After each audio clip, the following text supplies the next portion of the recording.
Yung pinakasalan ko sa Hong Kong, nalaman ko, drug lord siya. Babarila na! Sabi ko, ganito ba ito? Ganito ba itong pinasok ko? Ano ba ito? Handa ka bang pakinggan ang kwento ng isang babaeng tinawag na malaswa, sugar mommy at kontrobersyal, pero kailanman ay hindi tinanong kung ano ang pinagdadaanan niya? Handa ka bang harapin ang katotohanan na sa likod ng bawat sexy star na hinuhusgahan, may isang taong umiiyak sa katahimikan? Ito ang kwento ni Melissa Mendez. At hindi ito ang bersyon na madalas mong marinig. May mga bahagi sa kanyang buhay na hindi kailanman naging malinaw sa publiko. Mga yugto na puno ng takot, misteryo at mga desisyong ginawa para lamang mabuhay at maprotektahan ang kanyang pamilya. Isa na rito ang naging relasyon niya noon sa isang lalaking iniuugnay sa ilegal na droga. Isang kabanata ng kanyang buhay na matagal nang pinag-usapan ngunit hindi kailanman lubusang inilantad, hindi dahil may itinatago siya, kundi dahil pinili niyang protektahan ang kanyang mga anak at ang natitirang kapayapaan ng kanyang buhay. Sa likod ng mga balitang iyon, may isang babae na naharap sa panganib, sa paghusga ng tao at sa bigat ng mga maling akala, ngunit piniling bumangon at magsimula muli. At dito magsisimula ang tunay niyang kwento. Lumaki si Melissa sa isang mundong hindi nagbibigay ng maraming pagkakataon sa mahihina. Bata pa lamang siya, alam na niya ang pakiramdam ng kakulangan. Kakulangan sa pera, sa seguridad, sa gabay.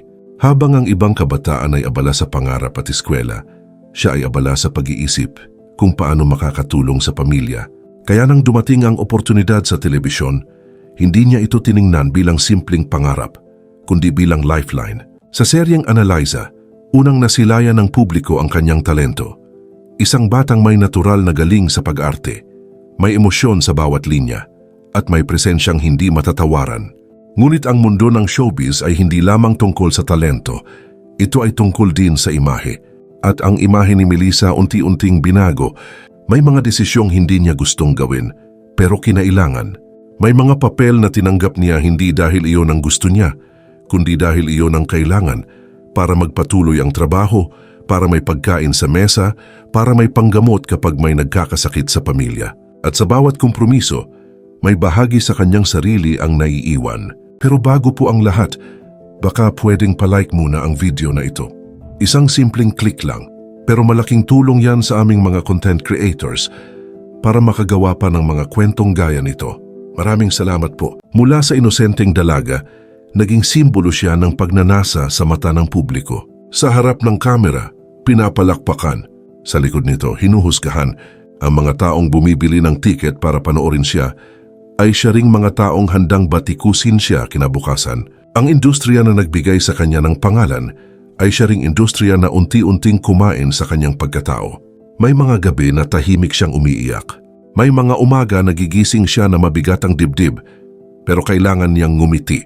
Dahil iyon ang trabaho, dahil iyon ang inaasahan, dahil wala siyang ibang pagpipilian. Sa gitna ng lahat ng iyon, dumating ang isang pagkakataon. Isang lalaki na nag-alok sa kanya ng buhay na malayo sa ilaw at ingay ng showbiz. Isang lalaking hindi bahagi ng industriya. Isang lalaking may impluensya, may kakayahang magbigay ng seguridad at may presensya na tila nagsasabing hindi mo na kailangang lumaban mag-isa. At sa puntong pagod na siya, pinili niyang maniwala. Nagpakasal sila sa ibang bansa, malayo sa mga mata na matagal nang nakabantay sa kanya, malayo sa kamera, malayo sa opinyon ng publiko. Sa unang pagkakataon sa mahabang panahon, naramdaman niya ang katahimikan. Ngunit hindi lahat ng katahimikan ay kapayapaan. Unti-unting may mga bagay na nagparamdam sa kanya na may itinatagong katotohanan. May mga biglaang pag-alis ang kanyang asawa na walang paliwanag. May mga tawag sa gabi na agad nitong pinuputol kapag siya ay papalapit. May mga taong dumadalaw na hindi nagpapakilala at may mga pag-uusap na palaging pabulong. May mga sandaling napapansin niyang parang may nagmamasid sa kanila. Sa labas ng bahay, sa loob ng sasakyan, sa bawat paglalakbay. Sa una binaliwala niya. Sinabi niya sa sarili na baka dala lamang ito ng kanyang pagod at stress. Ngunit dumating ang araw na hindi na pwedeng ipikit ang mata sa katotohanan. Habang nasa biyahe sila, biglang hinarang ang kanilang sasakyan ng mga armadong otoridad. May sigawan, may utos, may tensyon na kayang magpahinto ng paghinga. At sa sandaling iyon, nawala ang lahat ng ilusyon. Doon niya napagtanto na ang lalaking pinili niyang pagkatiwalaan ay konektado sa isang mundong hindi niya kayang kontrolin, isang mundong may kinalaman sa ilegal na droga, sa kapangyarihan at sa panganib. Hindi niya kailanman ginustong mapabilang sa ganoong sitwasyon. Hindi niya iyon pinili ng may buong kaalaman.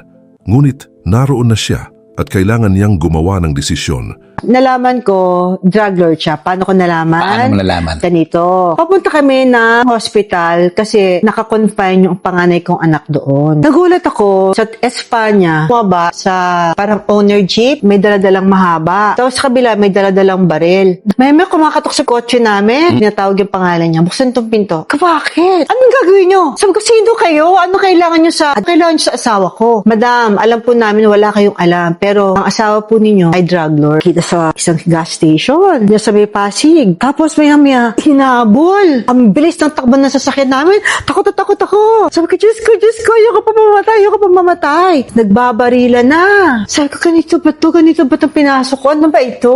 Siguro mga mag-aalaw na ng madaling araw. Pinakawala na ako. Sabi ko, paano na yung asawa ko? Sabi nila, babalik po asawa ninyo. Mating na yung asawa ko sa ospital. Umiiyak siya sa akin. Hindi ako drug lord, sabi niya. Sa totoo lang, gumagamit lang ako, sabi niya. Sabi ko, hindi ako naniniwala sa'yo. Sinabi mismo ng pulis sa akin na drug lord ka. Sa loob ng ilang araw, pinili niyang ilayo ang sarili at ang kanyang mga anak tahimik.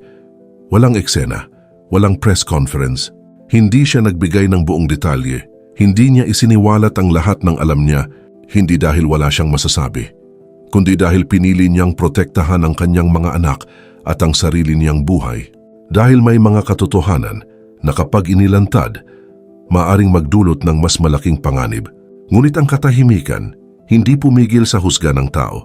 Mas lalo siyang pinag-usapan, mas lalo siyang ginawa ng kwento, mas lalo siyang pinagdudahan. May mga nagsabing kasabwat siya, may mga nagsabing alam niya ang lahat, may mga nagsabing ginamit niya lamang ang sitwasyon at sa bawat paratang muli siyang nasasaktan kahit wala siyang ipinapaliwanag. Pero pinili niyang manahimik dahil minsan, ang katahimikan ang tanging paraan para makaligtas. Nagpatuloy siya para sa kanyang mga anak, para sa kanyang sarili, para sa panibagong simula at sa kabila ng lahat ng sakit, muling kumatok ang pag-ibig. Si JC Castro ay pumasok sa kanyang buhay na parang pahinga. Isang mas batang lalaki na nagbigay sa kanya ng saya na matagal na niyang hindi naramdaman. Sa kanya, may mga sandaling pakiramdam niya ay normal siyang babae. Hindi artista, hindi kontrobersyal, hindi hinuhusgahan. Ngunit ang lipunan, hindi pumayag na maging normal ang lahat. Tinawag siyang sugar mommy. Pinagtawanan ang kanilang relasyon. Ginawang chismis ang kanilang pagmamahalan. At sa relasyong iyon siya ang nagbigay oras, emosyon, suporta, pinansyal. Hindi dahil gusto niyang maging dominante, kundi dahil iyon ang paraan na natutunan niyang magmahal, ang magbigay ng buong buo. Pero muli nasaktan siya. At sa pagkakataong ito, tila wala nang natira sa kanya. Pagod na siya sa pag-asa, pagod na siya sa pag-ibig. Pagod na siya sa pakikipaglaban sa opinyon ng mundo. Dumating siya sa puntong hindi na niya kilala ang sarili. Kung sino siya kapag wala ang kamera, wala ang relasyon, wala ang label. At doon, sa katahimikan ng kanyang pinakamababang punto, may isang taong nag-anyaya sa kanya na muling makinig, hindi sa ingay ng mundo, kundi sa katahimikan ng pananampalataya. Sa tulong ni Connie Reyes, unti-unti niyang nakilala ang Diyos hindi bilang ideya, kundi bilang sandalan. Doon niya unang naramdaman na hindi siya kailangang maging perpekto para mahalin, na hindi nasusukat ang halaga ng tao sa kanyang nakaraan, na may pagmamahal na hindi naghahanap ng kapalit. Unti-unti, natutunan niyang patawarin ang sarili. Unti-unti, tinanggap niya ang kanyang mga pagkakamali. Unti-unti, nabuo muli ang kanyang pagkatao. At sa panahong hindi na niya hinahanap ang pag-ibig, dumating ito. Si Erico Gubension ay dumating sa kanyang buhay na parang katahimikan na matagal niyang hinintay. Walang drama, walang ingay, walang pangangailangang magpanggap si Melissa sa harap niya. Tinanggap siya nito ng buo. Bilang isang ina, bilang isang babae, bilang isang taong may sugat at kwento. Sa unang pagkakataon, naramdaman niya ang kapayapaan na hindi kailangang ipaglaban araw-araw. Ngayon patuloy pa rin siyang napapanood sa telebisyon sa mga proyektong tulad ng Abot Kamay na Pangarap ngunit hindi na iyon ang sentro ng kanyang pagkatao. Mas mahalaga na sa kanya ang kanyang pamilya, ang kanyang pananampalataya, ang kanyang katahimikan, ang kanyang sarili. At sa tuwing may babalik na bulong ng nakaraan, hindi na siya natitinag dahil alam na niya ang katotohanan na ang babaeng minsang hinubaran ng dignidad sa mata ng publiko. Ang babaeng minsang ginawang tsismis, ang babaeng minsang nawala sa gitna ng ilaw at ingay. Siya rin ang babaeng natutong bumangon, magmahal muli at tanggapin ang sarili ng walang takot. At sa dulo ng lahat ng kontrobersya, ng lahat ng bulong, ng lahat ng sakit, ang natira ay hindi ang mga paratang, kundi ang katotohanan na ang isang babae, gaano man karaming beses masira, ay may kakayahang buuin ang sarili niya muli. Mas matatag, mas malinaw, mas totoo.